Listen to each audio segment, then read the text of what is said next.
식사가 끝나고 케이크를 자르는 시간이 되었을 때 정숙이 일어났습니다. 여러분, 잠깐 주목해 주세요. 오늘 민수 생일을 맞아서 모든 분들께 보여드리고 싶은 게 있어요. 사람들은 뭔가 특별한 영상이나 사진을 보여줄 거라고 생각했어요. 정숙은 미리 준비해둔 노트북을 켰습니다. 최근에 집에서 이상한 일들이 자꾸 일어나서 방범 카메라를 설치했거든요. 그런데 정말 놀라운 걸 발견했어요. 유나는 갑자기 불안해지기 시작했어요. 정숙의 표정이 평소와 달랐거든요. 어머님, 그게 무슨... 조용히 해, 유나야. 모든 분들이 볼 필요가 있어. 정숙은 거실에서 녹화된 영상 중 일부만을 재생했습니다. 유나가 친구들과 함께 술을 마시며 떠드는 장면이었어요. 처음에는 사람들이 무슨 영상인지 몰랐습니다. 하지만 유나의 목소리가 들리기 시작하자 분위기가 급변했어요. 진짜 매일 어머님 하는 거 지겨워 죽겠어. 특히 그 할망구가 금반지 없어졌다고 난리 쳤을 때는 정말 웃겼다고. 사람들은 경악했습니다.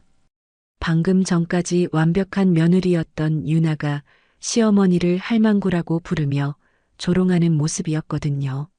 민수는 믿을 수 없다는 표정으로 화면을 바라봤어요. 이게 뭐야? 영상 속 유나는 계속 말하고 있었습니다. 연기하느라 힘들다니까. 착한 며느리 코스프레 언제까지 해야 하는 거야. 지금부터 찐사연 드라마 내 며느리는 몰랐다가 시작됩니다. 구독과 좋아요는 이야기의 힘이 됩니다. 무료니까 한 번씩 꼭 눌러주세요. 아침 햇살이 창문을 통해 스며들던 그 순간 유나는 이미 부엌에서 분주히 움직이고 있었습니다. 시어머니 정숙이 좋아하는 미역국을 끓이고 정성스럽게 반찬을 준비하는 모습은 누가 봐도 완벽한 며느리였죠.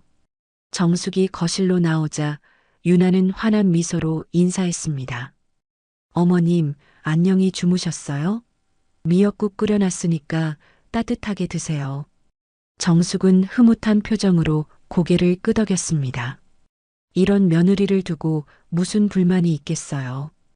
동네 아줌마들 사이에서도 정숙은 늘 며느리 자랑을 빼놓지 않았죠. 우리 며느리는 정말 효부예요. 시집 온 지 3년이 되는데 한 번도 큰 소리 낸 적이 없어요. 시어머니인 제가 오히려 미안할 정도입니다. 마트에서 만난 이웃 아줌마들은 부러운 듯 혀를 찼습니다. 요즘 같은 세상에 이런 며느리가 어디 있냐며 정숙을 복받은 사람이라고 입을 모았죠. 정말 부러워요. 우리 며느리는 늘 바쁘다고 하면서 도움도 안 되는데 말이에요. 그러게 말입니다. 요즘 젊은 며느리들이 어디 그런가요? 정숙은 우쭐해지지 않을 수 없었습니다. 집으로 돌아온 정숙은 유나가 바닥을 걸레질하고 있는 모습을 보고 더욱 흐뭇해했어요. 유나야, 무거운 거 들고 와서 미안하다. 제가 들게요.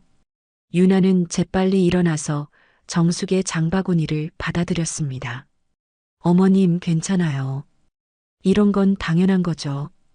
오늘 마트에서 좋은 거 많이 사오셨네요. 정숙이 화장실에 들어간 사이 유나의 표정이 순간 변했습니다. 아까까지의 온화한 미소는 온데간데 없고 차갑고 계산적인 눈빛이 드러났어요. 유나는 정숙의 방으로 슬그머니 들어가서 장롱을 열어봤습니다. 정숙이 아끼던 금반지와 목걸이가 보였죠. 유나는 주저없이 그중 몇 개를 꺼내서 자신의 주머니에 넣었습니다.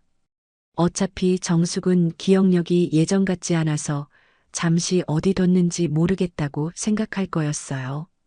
화장실에서 물 내리는 소리가 들리자 유나는 재빨리 원래 자리로 돌아가 걸레질을 계속했습니다. 유나야, 고생 많았어. 이제 좀 쉬어. 괜찮아요, 어머님. 아직 설거지도 남았고요. 정숙은 안쓰러운 듯 유나의 손을 잡았습니다. 정말 고맙다. 우리 아들이 복 받은 거야. 오후에 정숙이 동네 경로당에 간 사이 유나는 본격적으로 움직이기 시작했습니다. 아침에 훔친 금반지를 들고 근처 금은방으로 향했어요. 이거 얼마나 나와요? 금은방 사장은 반지를 자세히 살펴본 후 가격을 불렀습니다. 유나는 만족스러운 표정으로 현금을 받아들였죠. 집으로 돌아온 유나는 그 돈을 자신의 통장에 입금했습니다.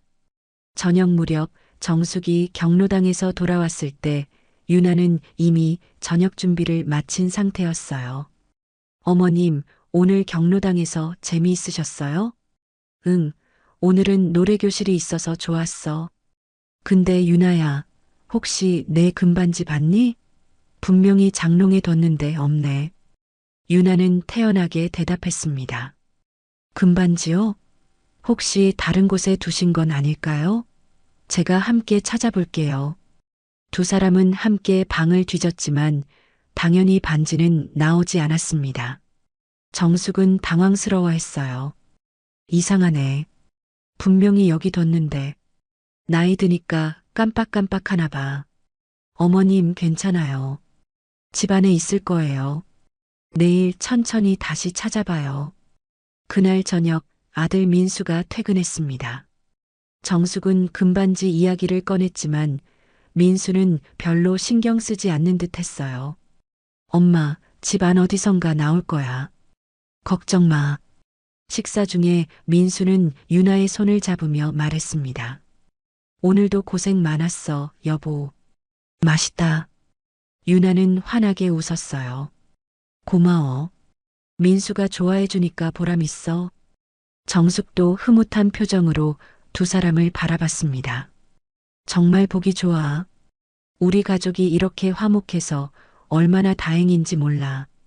식사 후 민수는 유나와 함께 설거지를 도왔어요. 엄마가 또 너 칭찬하시더라. 부담스럽지 않아? 전혀.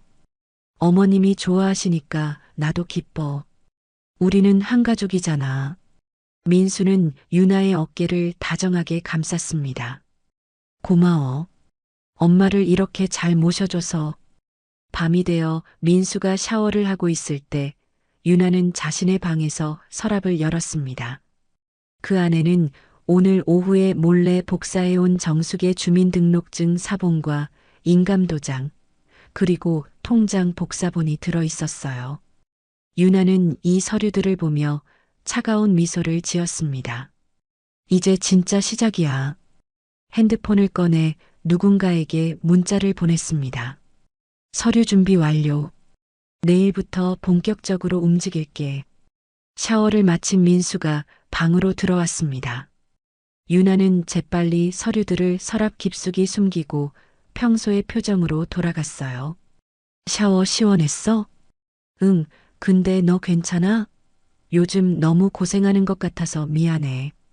유나는 민수에게 다가가 그의 뺨에 가벼운 키스를 했습니다. 무슨 소리야? 우리 가족인데 당연한 거지. 민수는 유나를 안으며 말했어요. 사랑해, 여보. 나도 사랑해. 하지만 유나의 눈동자 깊은 곳에는 전혀 다른 감정이 숨어 있었습니다. 사랑하는 남편과 자상한 시어머니 앞에서 연기하는 것도 이제 지겨워지기 시작했어요.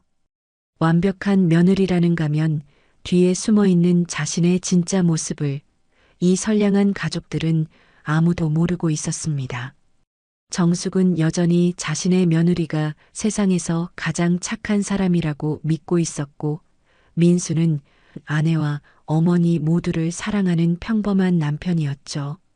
하지만 유나의 계획은 이미 시작되었습니다. 이 평온해 보이는 가정에 곧 균열이 생기기 시작할 거였어요. 며칠이 지났지만 정숙의 금반지는 여전히 나타나지 않았습니다. 정숙은 점점 불안해지기 시작했어요. 나이가 들면서 깜빡하는 일이 많아지긴 했지만 이렇게 중요한 물건을 잃어버린 적은 없었거든요. 유나야, 정말 이상해. 분명히 장롱에 넣어뒀는데 말이야. 유나는 정숙의 어깨를 다독이며 위로했습니다. 어머님, 너무 걱정하지 마세요. 집 안 어디선가 나올 거예요. 제가 계속 찾아볼게요. 하지만 유나의 마음속은 전혀 달랐어요.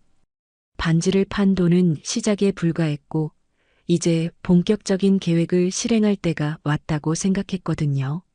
정숙이 경로당에 간 사이 유나는 정숙의 방에서 통장을 찾아냈어요. 이미 복사해둔 신분증과 인감도장을 이용해서 은행에 갈 계획이었습니다. 하지만 조심스럽게 진행해야 했죠. 정숙이 의심하지 않게 만드는 것이 중요했어요. 어머님, 마트 좀 다녀올게요. 필요한 거 있으시면 말씀하세요. 고생스럽겠네. 조심히 다녀와. 유나는 정숙의 통장과 서류들을 가방에 넣고 집을 나섰습니다. 은행에 도착한 유나는 긴장된 마음으로 창구로 향했어요. 첫 번째는 적은 금액으로 시작해야 했습니다. 출금 좀 하려고 하는데요. 은행 직원은 통장과 신분증을 확인한 후 출금 용지를 내밀었습니다. 유나는 떨리는 손으로 정숙의 사인을 흉내내어 적었어요. 20만 원만 출금했습니다. 20만 원 출금하셨습니다. 유나는 현금을 받아들고 안도의 한숨을 쉬었어요. 생각보다 쉬웠습니다. 집으로 돌아온 유나는 그 돈을 자신의 계좌로 이체했죠. 사흘 후 정숙은 용돈이 필요해서 통장을 들고 은행에 갔습니다. 평소보다 잔고가 적은 것을 보고 어리둥절했어요. 이상하네. 분명히 더 있었는데. 정숙은 창구 직원에게 문의했습니다. 혹시 제 통장 거래 내역 좀 확인해 주실 수 있나요? 직원이 컴퓨터를 확인한 후 답변했어요. 사흘 전에 20만 원 출금하셨네요. 사흘 전에요? 저는 그날 은행에 온 적이 없는데요. 하지만 여기 출금 기록이 있고 사인도 되어 있습니다. 혹시 깜빡하신 건 아닐까요? 정숙은 당황스러웠어요. 자신은 분명히 그날 은행에 오지 않았는데 어떻게 이런 일이 생길 수 있을까요? 집으로 돌아오는 길 내내 머리가 복잡했습니다. 집에 도착한 정숙은 유나에게 이 일을 털어놓았어요. 유나야, 정말 이상한 일이 생겼어. 내가 모르는 사이에 통장에서 돈이 빠져나갔다는 거야. 유나는 놀란 척했습니다. 어머님, 그게 무슨 말씀이세요? 은행에서 확인해 보니까 사흘 전에 20만 원을 출금했다는 거야. 하지만 나는 그날 하루 종일 집에만 있었거든. 유나는 정숙의 손을 잡으며 걱정스러운 표정을 지었어요. 어머님, 혹시 기억이 안 나시는 건 아닐까요? 요즘 워낙 스트레스도 많으시고.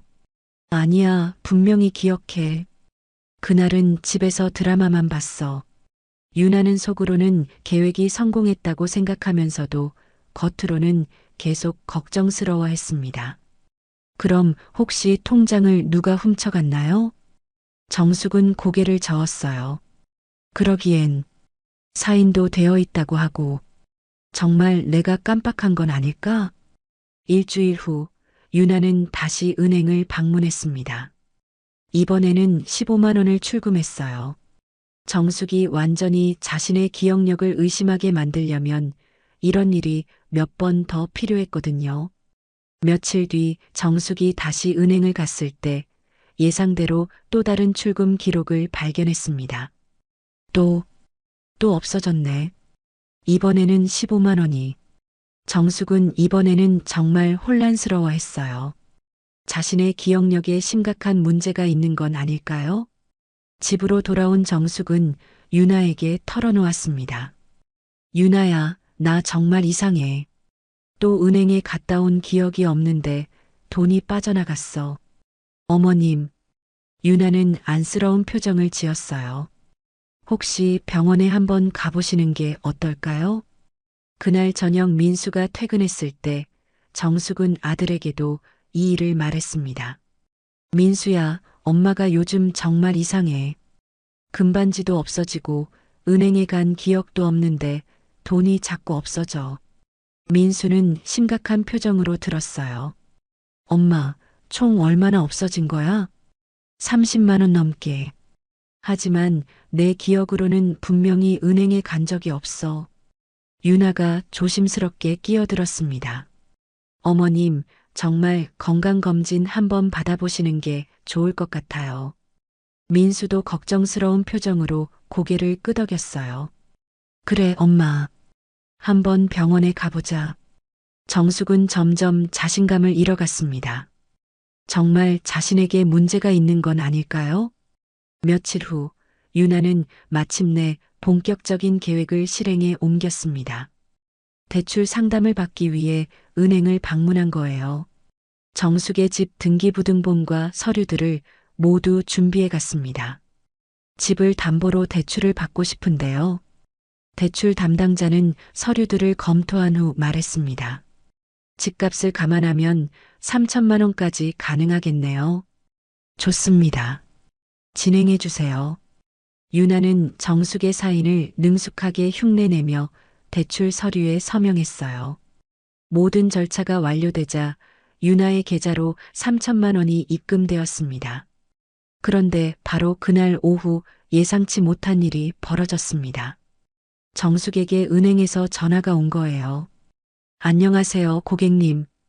오늘 담보대출 건으로 연락드렸습니다. 대출금 3천만 원이 정상적으로 입금되었는데요. 정숙은 전화를 받고 깜짝 놀랐습니다. 담보대출이요? 저는 그런 적이 없는데요. 하지만 오늘 오전에 직접 방문하셔서 집을 담보로 대출을 받으셨는데요. 혹시 기억이 안 나시나요? 정숙의 손이 떨리기 시작했어요. 아니에요. 저는 오늘 집에만 있었는데. 이게 대체 어떻게 된 일이죠? 은행 직원은 당황스러워했습니다. 그럼 지금 즉시 은행으로 오셔서 확인해 보시겠어요? 정숙은 서둘러 은행으로 향했습니다. 은행에서 확인한 결과는 충격적이었어요. 분명히 정숙의 신분증과 인감으로 대출이 진행되었고 서명도 되어 있었습니다. 이상합니다. 분명히 제가 한 게 아닌데 누가 제 이름으로 이런 일을 했을까요? 집으로 돌아온 정숙은 완전히 패닉 상태였습니다.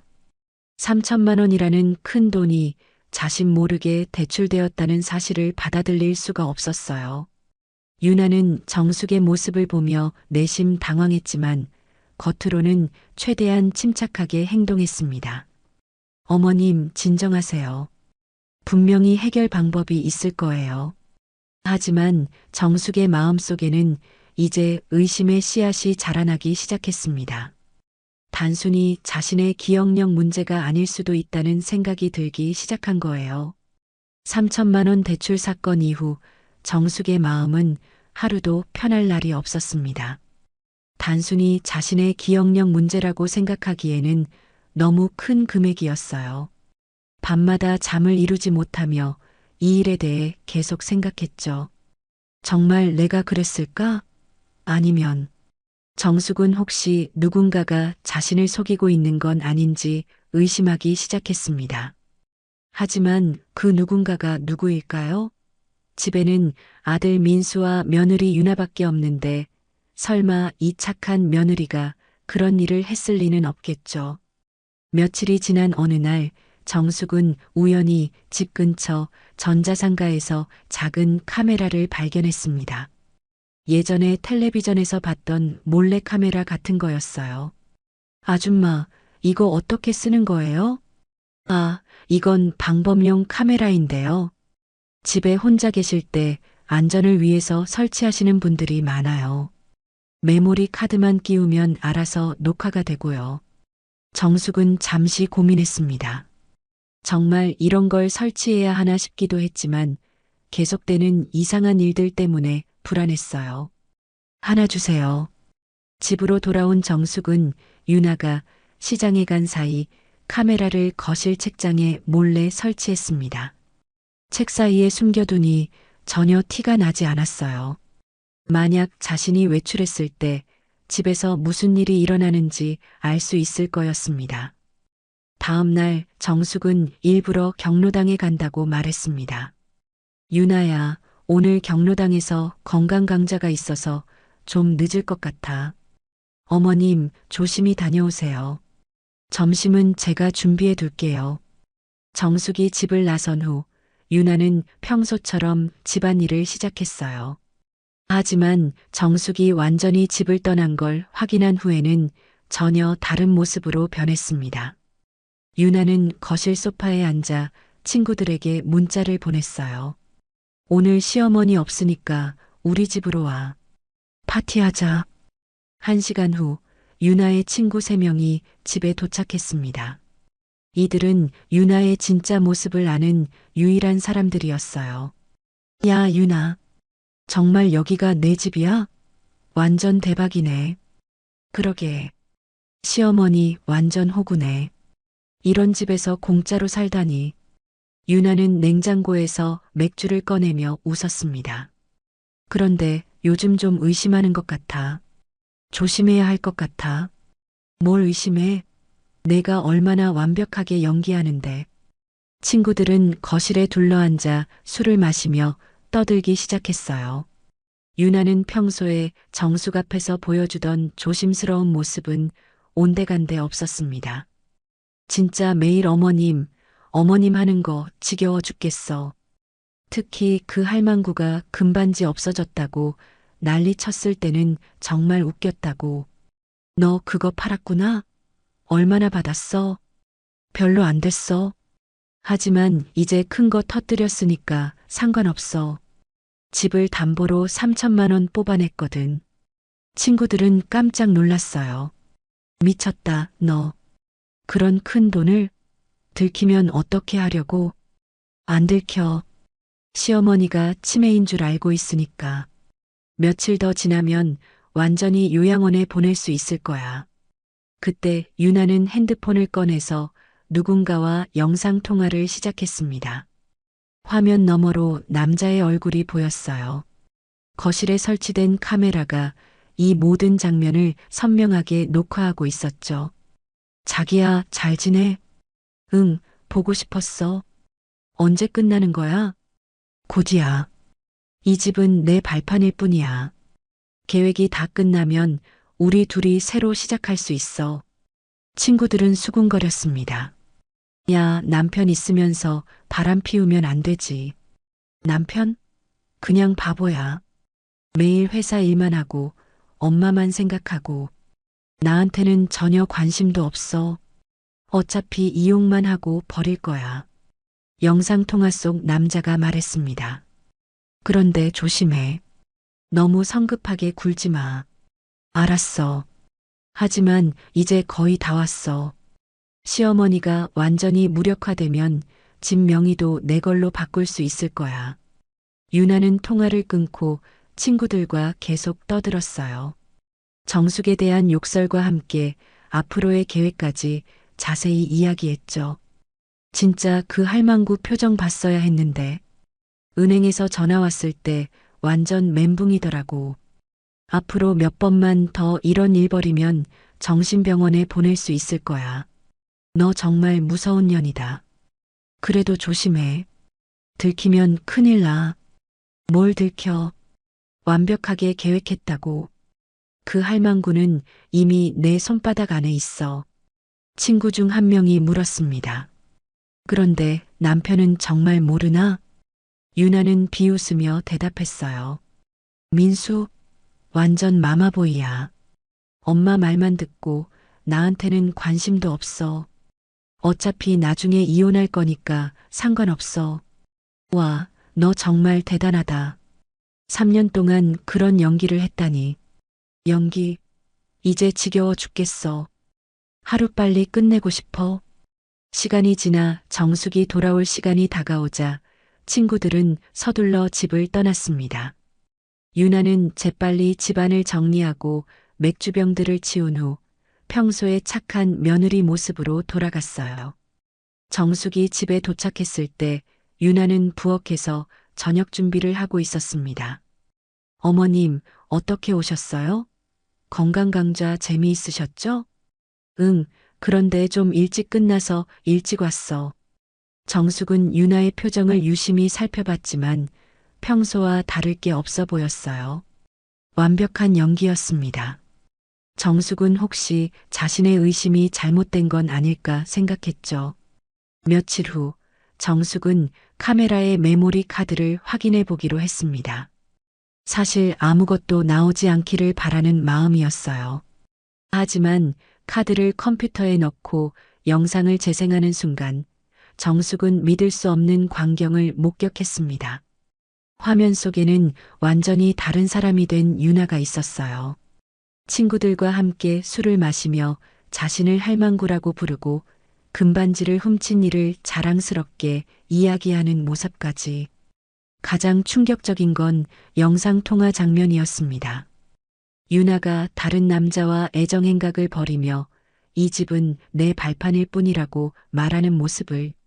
정숙은 손이 덜덜 떨렸어요. 이게 대체 뭐야? 정숙은 영상을 몇 번이고 다시 봤습니다. 분명히 자신이 아끼던 며느리 유나가 맞았어요. 하지만 그 모습은 평소에 보던 유나와는 완전히 달랐습니다. 3천만 원 대출도, 통장에서 사라진 돈도, 금반지도 모두 유나의 짓이었던 거예요.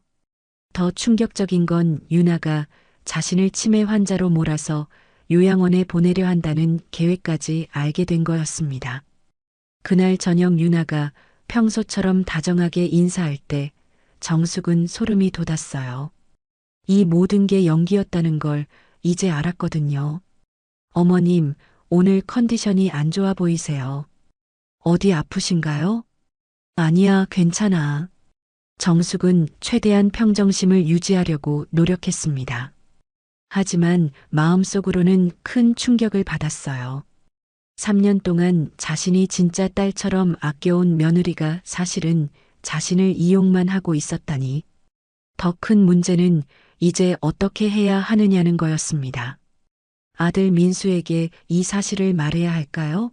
하지만 민수가 믿을까요?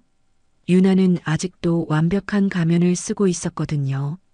정숙은 그날 밤 잠들지 못했습니다. 며느리의 진짜 얼굴을 알게 된 지금 어떻게 대응해야 할지 신중하게 계획을 세워야 했습니다. 더 이상 당하고만 있을 수는 없었어요.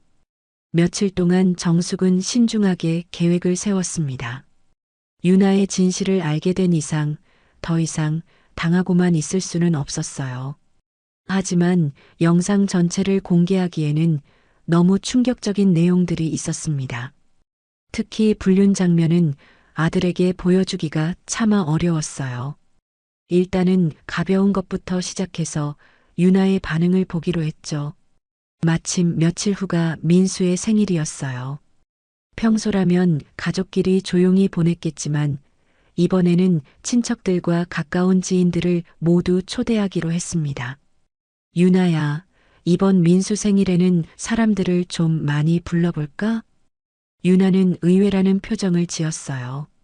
어머님, 갑자기 왜요? 평소에는 가족끼리만 했는데.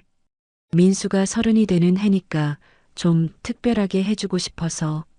내 친정 부모님도 모시고 우리 친척들도 부르고.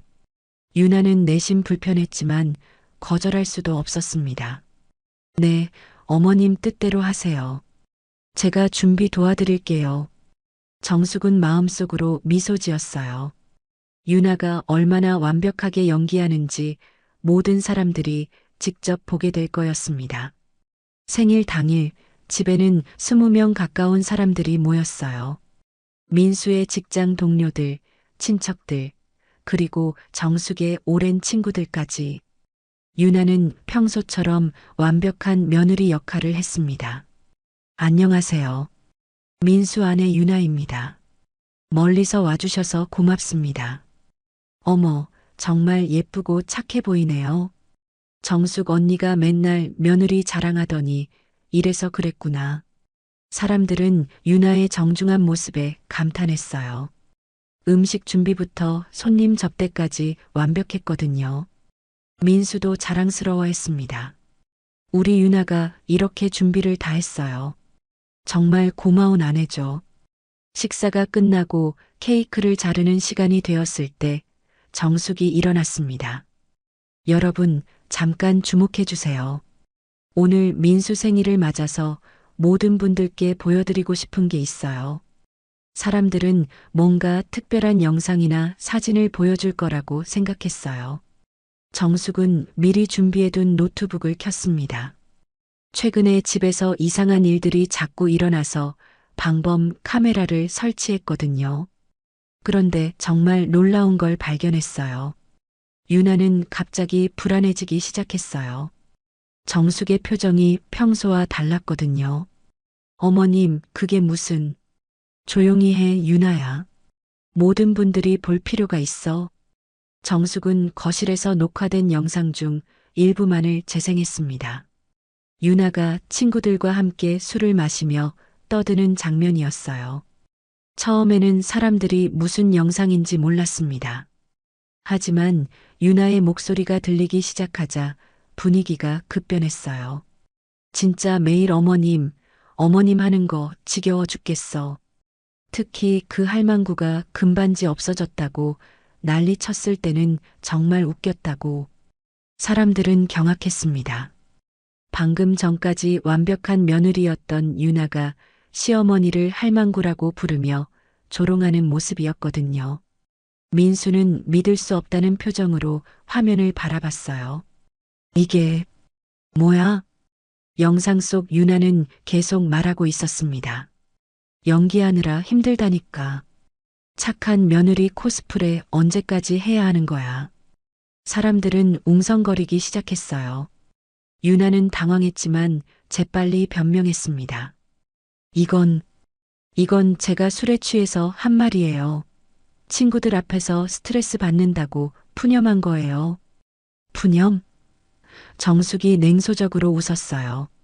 나를 할망구라고 부르는 게 푸념이야? 유나는 눈물을 글썽이며 대답했어요. 어머님, 제가 정말 죄송해요.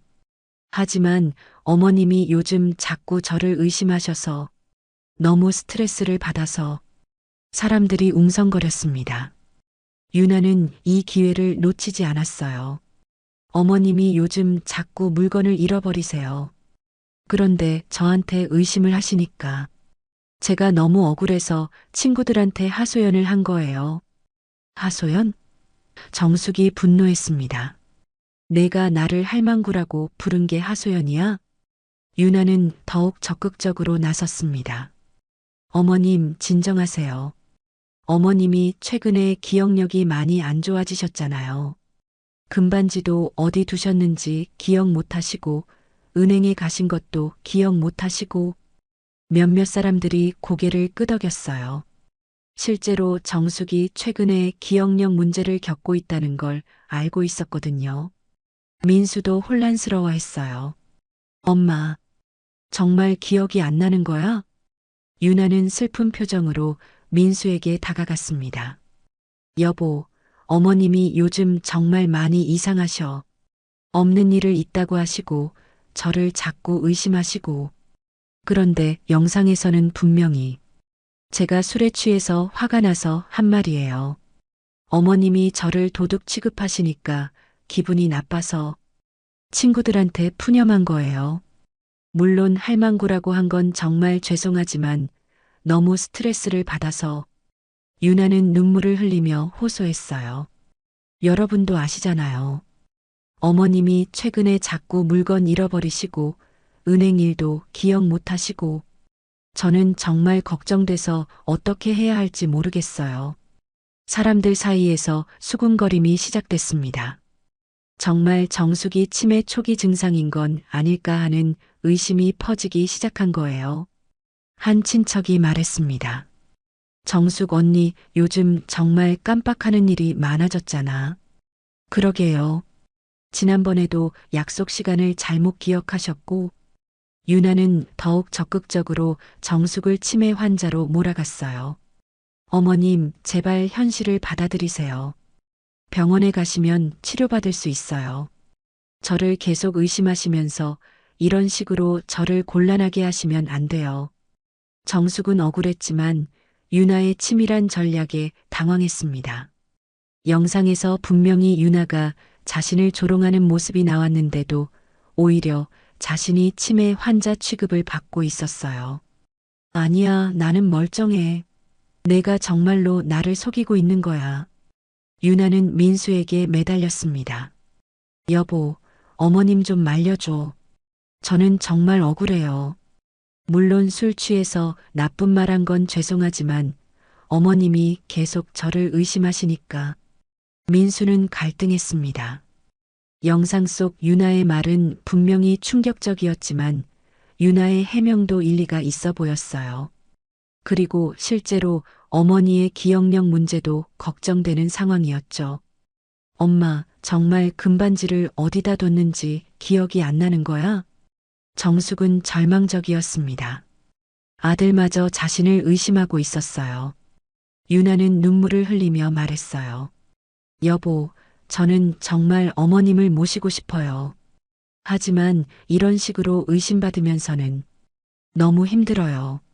제가 술 취해서 나쁜 말 한 건 정말 죄송하지만 그렇다고 어머님이 저를 이렇게까지 의심하시면 사람들은 점점 유나에게 동정적이 되었습니다. 며느리가 시어머니의 치매 때문에 고생하고 있다고 생각하기 시작한 거예요. 한 지인이 정숙에게 조심스럽게 말했습니다. 정숙아, 요즘 정말 병원에 한번 가보는 게 어때? 건강검진 차 말이야. 정숙은 분노와 절망감으로 떨고 있었습니다. 자신이 준비한 증거가 오히려 자신을 치매 환자로 만드는 결과를 낳고 있었어요. 하지만 아직 더 결정적인 증거들이 남아 있었습니다.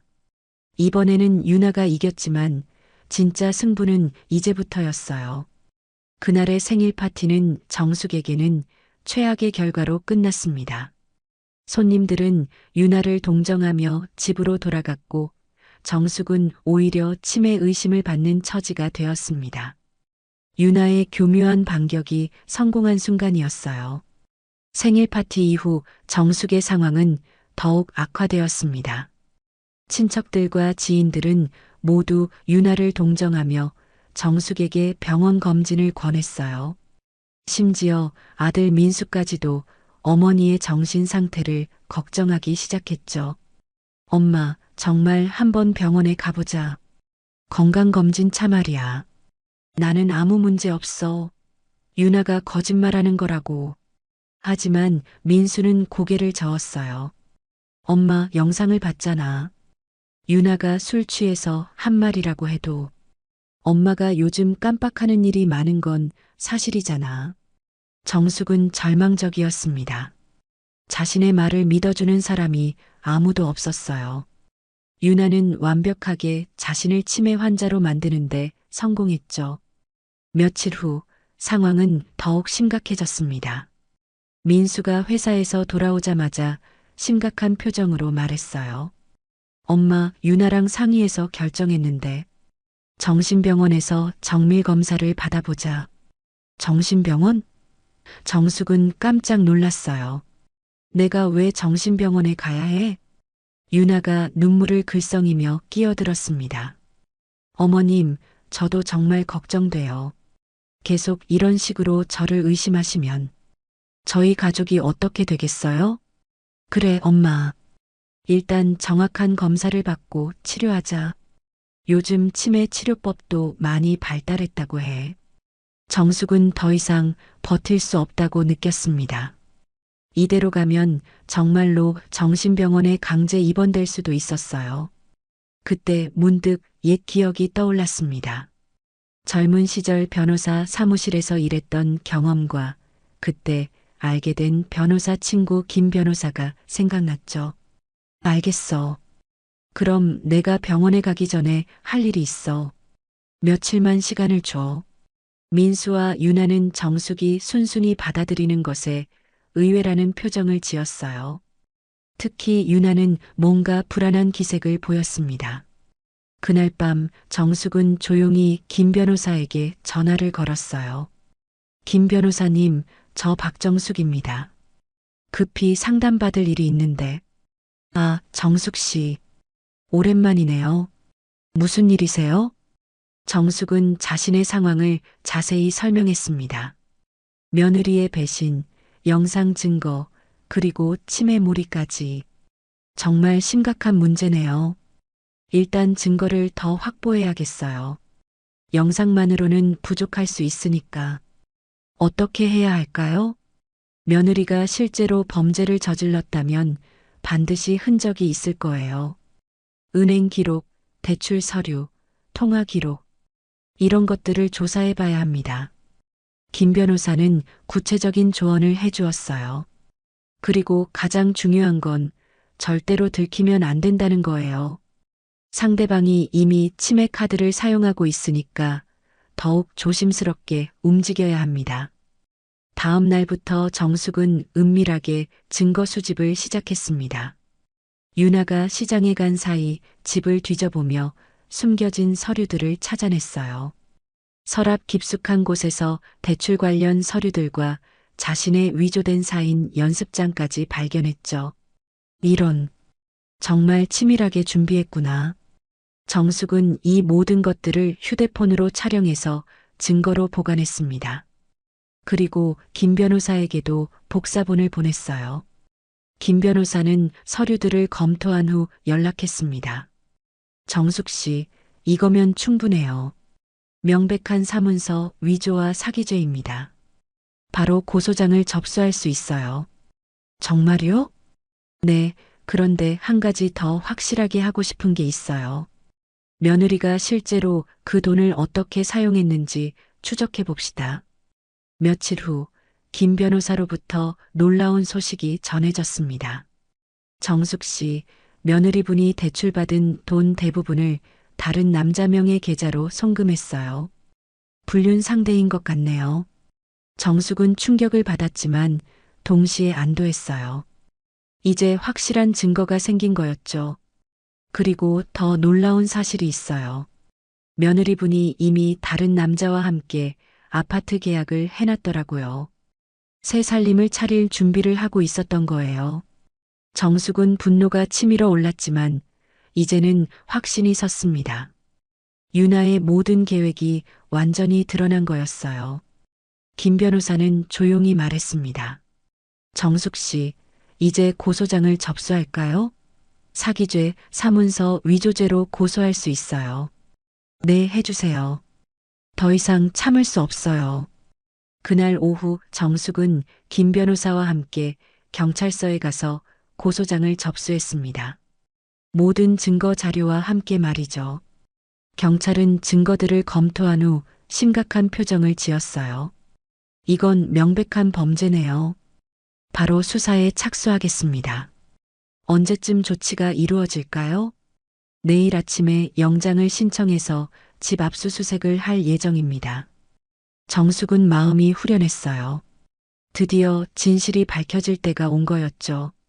집으로 돌아온 정숙은 평소처럼 행동했습니다. 유나는 여전히 착한 며느리 연기를 하고 있었어요. 어머님, 오늘 어디 다녀오셨어요? 병원 예약은 하셨고요? 응, 곧 갈 거야. 유나는 안심하는 듯 했습니다. 정숙이 완전히 포기한 줄 알았거든요. 그날 저녁 식사 시간 민수가 말했습니다. 엄마, 내일 병원에 같이 가자. 유나도 함께 갈 거야. 그래, 알겠어. 정숙은 속으로 미소 지었어요. 내일이면 모든 것이 뒤바뀔 거였죠. 유나는 마지막까지 연기를 계속했습니다. 어머님, 걱정하지 마세요. 치료받으시면 금방 좋아지실 거예요. 그럴까? 네, 저도 어머님을 끝까지 모실 거예요. 정숙은 유나를 바라보며 생각했어요. 내일이면 내가 누구를 모시게 될지 보자. 그날 밤 정숙은 오랜만에 푹 잠들 수 있었습니다.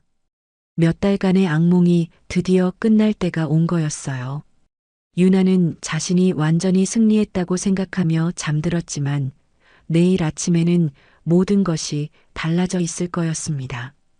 다음 날 아침 정숙은 평소보다 일찍 일어나 아침 준비를 했습니다.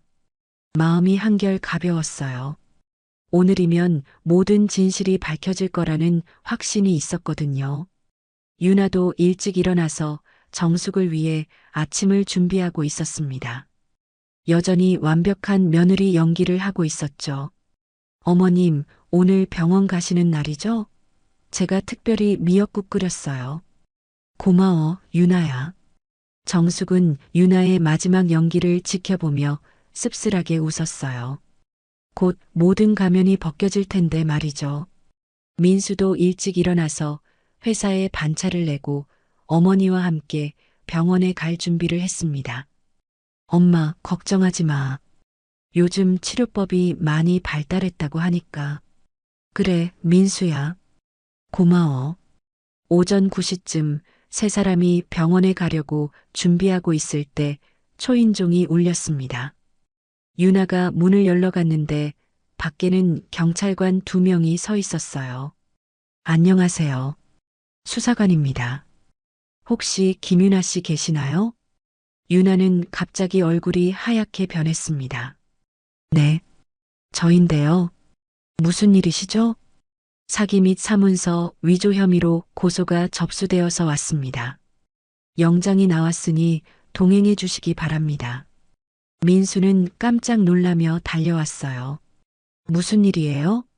우리 아내가 왜? 경찰관이 영장을 보여주며 설명했습니다. 시어머니 분 명의로 무단 대출을 받고 사문서를 위조한 혐의입니다. 유나는 당황하며 부정했어요. 아니에요. 저는 그런 일 한 적 없어요. 그때 정숙이 나타났습니다. 경찰관님, 저는 고소인 박정숙입니다. 민수는 믿을 수 없다는 표정으로 어머니를 바라봤어요. 엄마가 고소한 거야? 그래, 민수야. 이제 진실을 알아야 할 때야. 경찰관들은 집안을 수색하기 시작했습니다. 유나의 방에서 대출 관련 서류들과 정숙의 사인 연습장이 차례로 발견되었어요. 이게 뭐야? 민수는 사인 연습장을 보며 충격받았습니다. 어머니의 사인을 연습한 흔적이 여러 장에 걸쳐 있었거든요. 경찰관이 대출 관련 서류를 들어보이며 설명했습니다. 김유나 씨가 박정숙 씨 명의로 집을 담보로 3천만 원 대출을 받은 증거입니다. 사인도 위조되어 있고요. 민수는 그제야 상황을 이해하기 시작했습니다. 3천만 원? 우리 집을 담보로? 유나는 더 이상 부정할 수 없게 되자 다른 전략을 사용했습니다. 여보, 나 억울해. 어머님이 치매 때문에 이상한 말씀을 하시는 거야. 하지만 경찰은 차가웠어요. 김유나 씨, 여기 증거가 너무 명확합니다. 은행 CCTV에도 당신이 박정숙 씨 행세를 하며 대출받는 장면이 나와 있어요. 민수는 점점 현실을 받아들이기 시작했습니다. 유나, 정말 내가 한 일이야? 유나는 울면서 매달렸어요. 여보, 나는 우리를 위해서 한 거야. 어머님이 우리를 못 살게 굴어서. 우리를 위해서? 민수의 목소리가 차가워졌습니다. 엄마 명의로 몰래 대출받는 게 우리를 위해서야? 그때 경찰관이 또 다른 증거를 보여줬어요. 김유나 씨, 이 송금 내역은 뭡니까? 대출받은 돈을 정민호라는 남성에게 보낸 기록이 있는데요. 민수는 그 이름을 듣고 더욱 충격받았어요. 정민호? 내 대학 동기. 아직도 연락하고 있었어? 유나는 말문이 막혔습니다. 모든 계획이 무너지고 있었어요. 경찰관이 계속 증거를 제시했습니다. 그리고 정민호 씨와 함께 아파트 계약을 하신 기록도 있네요. 언제부터 계획하신 일입니까? 민수는 완전히 배신감에 휩싸였어요. 유나, 너 정말 나를 버리고 다른 남자와 살 계획이었던 거야? 유나는 더 이상 변명할 수 없었습니다. 모든 증거가 너무 명확했거든요. 여보, 미안해. 미안하다고? 민수는 분노로 떨었습니다. 3년 동안 나를 속인 게 미안하다고 끝나는 거야? 정숙이 조용히 말했어요. 민수야, 이제 알겠지? 내가 치매가 아니라 유나가 우리 가족을 속인 거였어. 민수는 어머니에게 다가가 무릎을 꿇었습니다. 엄마, 정말 미안해요. 제가 어머니를 의심했어요. 괜찮아, 민수야. 유나가 너무 교묘했어. 경찰관들이 유나를 연행하려 할 때 유나는 마지막으로 민수에게 매달렸어요. 여보, 제발. 우리 결혼한 지 3년이야. 그 시간이 아무것도 아니야? 민수는 차갑게 대답했습니다. 그 3년이 모두 거짓말이었잖아. 아니야. 처음에는 진심이었어. 나중에 변한 거야. 언제부터야? 민수가 물었어요. 언제부터 나를 속이기 시작한 거야? 유나는 대답하지 못했습니다. 사실 처음부터 계획된 일이었거든요. 민수는 고개를 저으며 단호하게 말했어요. 이제 끝이야, 유나. 이혼할 거야. 엄마를 2번 속이게 하지 않을 거야. 여보. 유나가 절규했지만 민수는 돌아보지 않았습니다. 그때 유나는 마지막 카드를 꺼냈어요. 갑자기 정숙을 노려보며 소리쳤습니다. 할머니도 완전히 깨끗한 줄 아세요? 할머니도 숨기는 게 있어요. 정숙은 당황했어요. 뭐라고? 엄마를 2번 속이게 하지 않겠다고요? 그럼 어머님 과거도 파헤쳐 보세요. 민수와 경찰관들이 모두 유나를 바라봤습니다. 유나는 마지막 발악을 하고 있었어요. 우리 엄마가 왜 어머님을 그렇게 싫어하는지 아세요? 어머님이 우리 아빠와. 그만해. 정숙이 소리쳤습니다. 하지만 유나는 멈추지 않았어요. 어머님도 과거에 남의 가정을 파괴한 적이 있어요. 그러니까 저한테 이래라 저래라 할 자격이. 민수는 혼란스러워했지만 곧 정신을 차렸어요. 지금 그게 중요한 게 아니야, 유나. 내가 한 일을 정당화할 수는 없어. 경찰관도 끼어들었습니다. 김유나 씨, 다른 사람을 비방한다고 해서 당신의 범죄가 없어지는 건 아닙니다. 유나는 결국 체포되어 연행되었습니다. 떠나면서도 계속 소리쳤어요. 여보, 정말 어머님만 믿을 거예요? 어머님 과거를 알면 생각이 바뀔 거예요. 문이 닫히고 나서야 집안이 조용해졌습니다. 민수는 정숙을 바라보며 조심스럽게 물었어요. 엄마, 유나가 마지막에 한 말은 뭐예요? 정숙은 잠시 침묵했습니다. 과거의 아픈 기억이 떠올랐어요. 민수야, 그건 나중에 얘기하자. 지금은 너무 복잡해. 민수는 고개를 끄덕였어요. 알겠어요, 엄마. 지금은 엄마를 의심했던 제가 잘못이었어요. 정말 죄송합니다. 괜찮아, 아들아. 이제 우리 둘이서 새로 시작하자. 하지만 정숙의 마음 한구석에는 불안이 자리 잡고 있었습니다. 유나가 마지막에 던진 폭탄이 어떤 결과를 가져올지 알 수 없었거든요. 과거의 상처가 다시 수면 위로 떠오를 수도 있었습니다. 유나가 연행된 지 일주일이 지났지만 집안의 분위기는 여전히 무겁게 가라앉아 있었습니다. 정숙은 겉으로는 평온한 척했지만 마음 한구석에서는 계속 불안감이 자라나고 있었어요. 유나가 마지막에 던진 말들이 단순한 허풍이 아니라는 걸 알고 있었거든요. 민수는 어머니의 표정을 살피며 조심스럽게 물었습니다. 엄마, 괜찮으세요? 요즘 잠을 잘 못 주무시는 것 같은데. 응, 괜찮아. 그냥 이 모든 일들이 정리되고 나니까 좀 허전하네. 정숙은 거짓말을 했어요. 사실은 유나와 결혼한 지 1년쯤 되었을 때부터 줄곧 불안해하고 있었거든요. 우연히 유나의 어린 시절 사진을 보다가 깜짝 놀라게 되었어요. 유나와 함께 있는 남자는 예전에 자신이 알던 남자였기 때문입니다.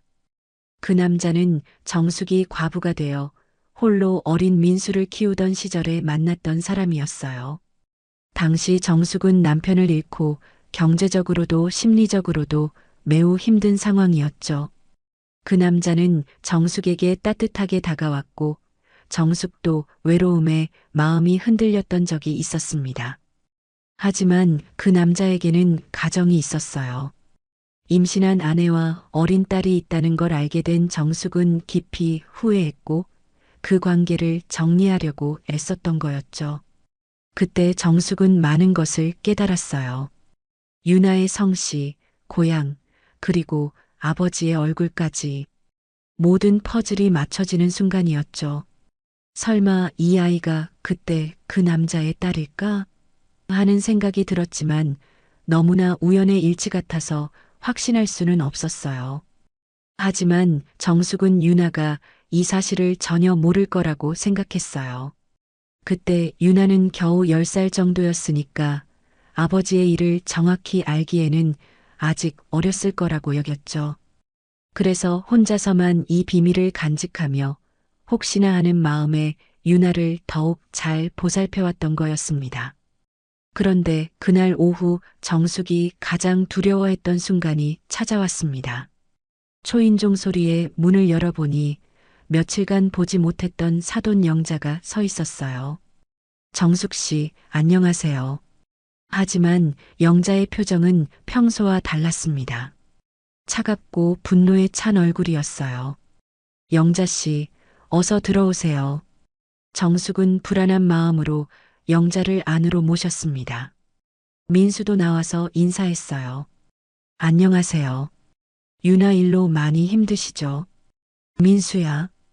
영자는 복잡한 표정으로 민수를 바라봤습니다. 내가 알아야 할 일이 있어서 왔어. 영자는 거실에 앉자마자 정숙을 똑바로 바라보며 말했어요. 정숙 씨, 어제 교도소에서 유나를 만나고 왔어요. 정숙은 가슴이 쿵 떨어지는 느낌이었어요. 그러셨군요. 유나가 왜 그런 끔찍한 일을 저질렀는지 도무지 이해가 안 가서 추궁했거든요. 그런데 영자의 목소리가 떨리기 시작했어요. 민수는 긴장하며 물었습니다. 유나가 뭐라고 했나요? 영자는 분노에 찬 눈으로 정숙을 바라보며 말했어요. 유나가 그러더군요. 우리 가정을 망친 여자에게 똑같이 해주려고 했다고. 정숙은 얼굴이 하얗게 변했습니다. 영자 씨, 처음에는 무슨 소리인지 몰랐어요. 그런데 유나가 자세히 설명하더군요. 영자의 목소리가 점점 높아졌습니다. 정숙 씨, 당신이 바로 그 여자였군요. 민수는 혼란스러워했어요. 무슨 얘기를 하시는 거예요? 영자는 가방에서 오래된 사진을 꺼냈습니다. 이걸 보세요, 민수야. 유나가 어릴 때 찍은 가족 사진이에요. 사진 속에는 어린 유나와 영자, 그리고 한 남자가 함께 있었어요. 정숙은 그 남자의 얼굴을 보고 기억이 되살아났습니다. 유나가 말해주더군요. 아버지가 어떤 여자 때문에 집을 나갔는지, 그 여자가 누구였는지. 영자는 눈물을 글썽이며 말했어요. 민수는 점점 상황을 이해하기 시작했습니다. 설마, 그래요. 당신 어머니가 바로 그 여자예요. 영자가 소리쳤습니다. 내 남편을 꼬셔서 집에 안 들어오게 만든. 정숙은 더 이상 숨길 수 없다는 걸 깨달았어요. 영자 씨, 그건 유나가 모든 걸 다 말해줬어요. 어떻게 아버지 사진을 보고 알게 되었는지, 어떻게 일부러 민수에게 접근했는지. 민수는 충격을 받았습니다. 유나가 처음부터 알고 있었다고요? 그래요. 영자는 분노에 찬 목소리로 말했어요. 그 아이는 처음부터 계획한 거였어요. 당신들 가족을 똑같이 망가뜨려 주려고. 영자는 계속해서 유나가 말한 내용들을 쏟아냈어요. 유나가 그러더군요. 결혼하고 나서 완벽한 며느리 연기를 하면서 언제 복수할지 기회만 보고 있었다고. 그러다가 정숙 씨가 치매 기미를 보이니까 그걸 이용하기로 했다고. 정숙은 절망적이었습니다. 영자 씨, 정말 죄송해요. 죄송하다고요?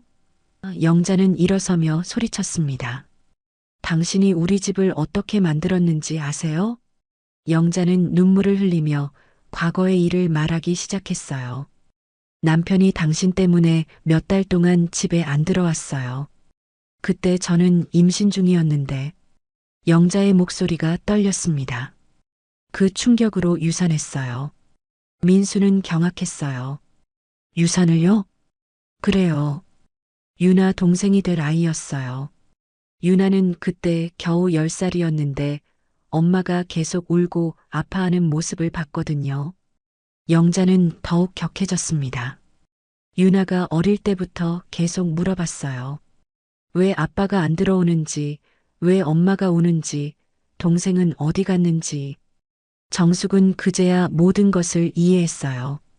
유나의 복수가 단순한 탐욕이 아니었던 거죠. 그래서 저는 유나에게 말해줬어요. 나쁜 여자 때문이라고. 그 여자가 아빠를 꼬셔서 우리 가족을 망쳤다고. 민수는 어머니를 바라봤습니다. 엄마, 정말 그런 일이 있었어요?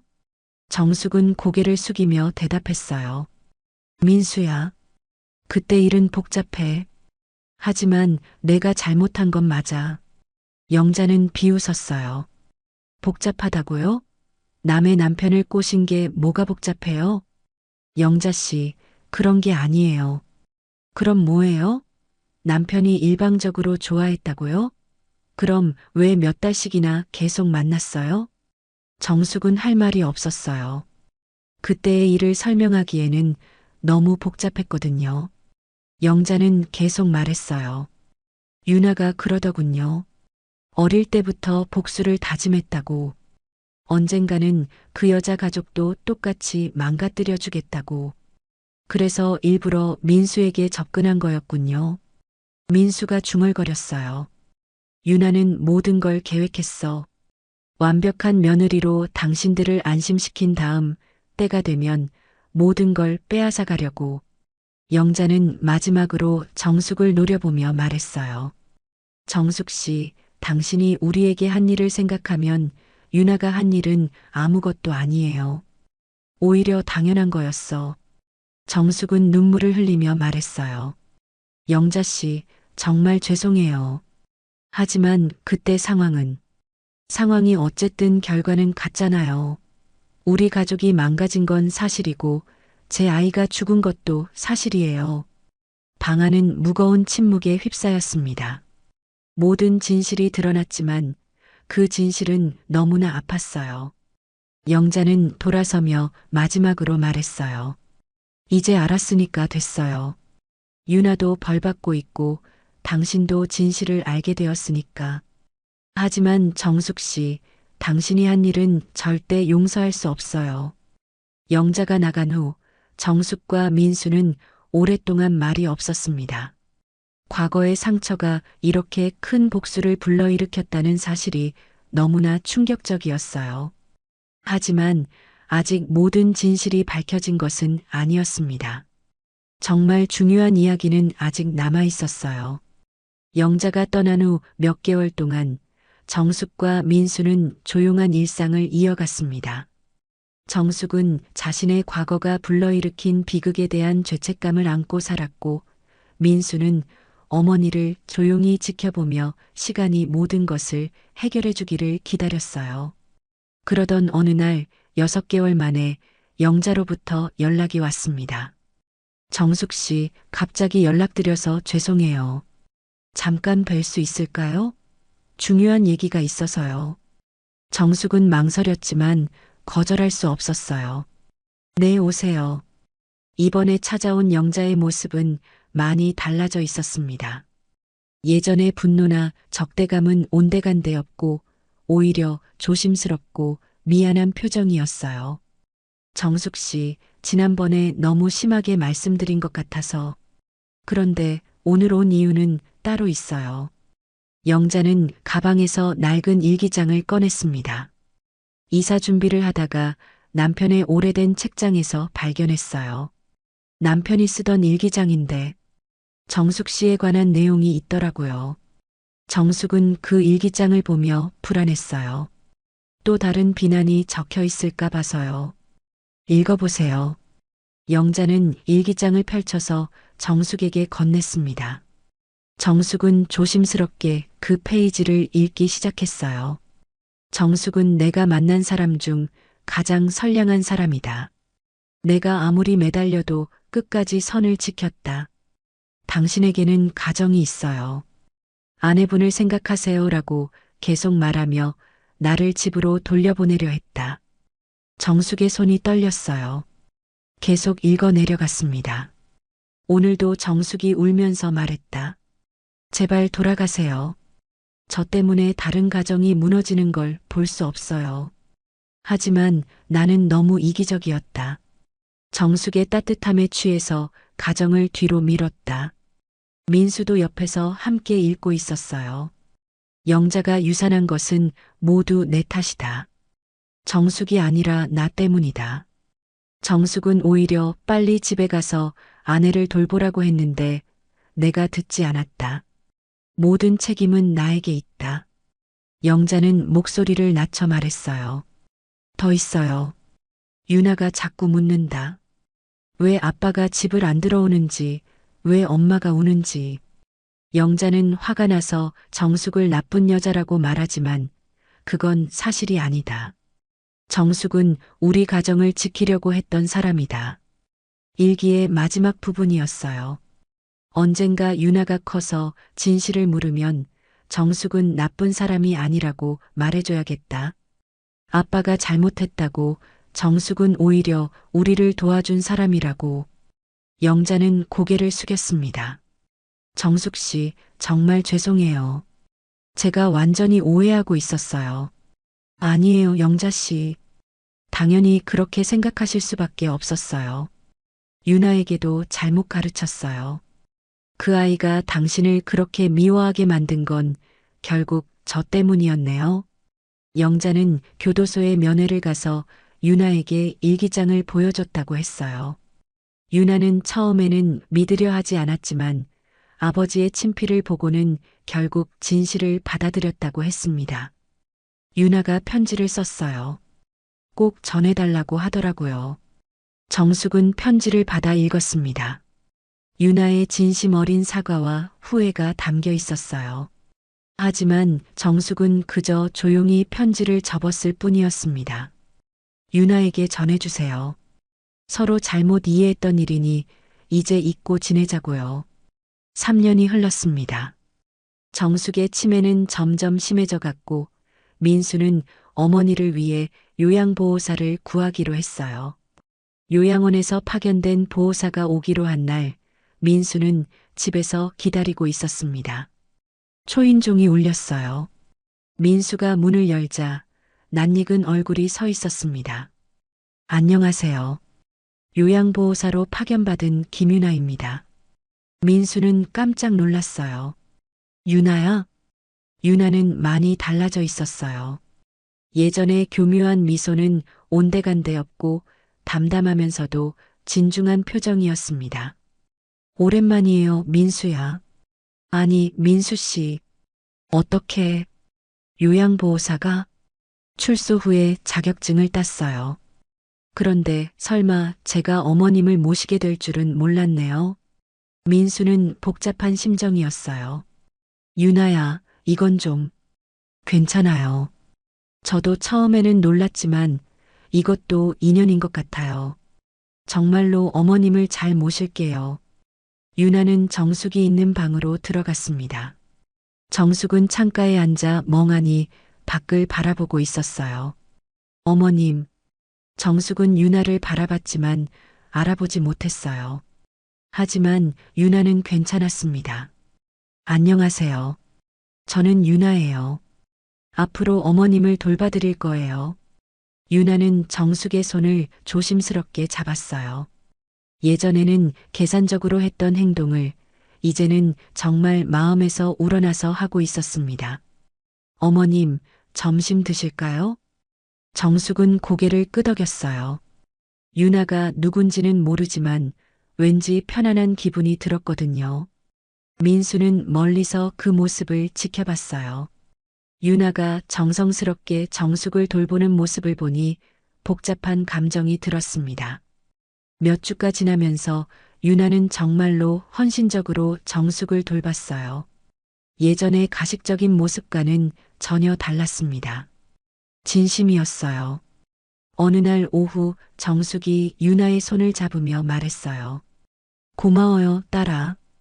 유나는 눈물이 났어요. 정숙이 자신을 기억하지 못한다는 것이 오히려 다행스러웠습니다. 과거의 상처 없이 순수하게 서로를 받아들일 수 있었거든요. 네, 어머님. 제가 어머님 딸이에요. 민수는 그 장면을 보며 생각했어요. 결국 유나는 정숙의 진짜 딸이 되었구나. 복잡했던 모든 관계가 오해와 복수를 넘어서 마침내 진정한 가족의 모습으로 완성되어 가고 있었습니다. 유나는 매일 정숙에게 말했어요. 어머님 미안해요. 그리고 이번에는 정말이었어요.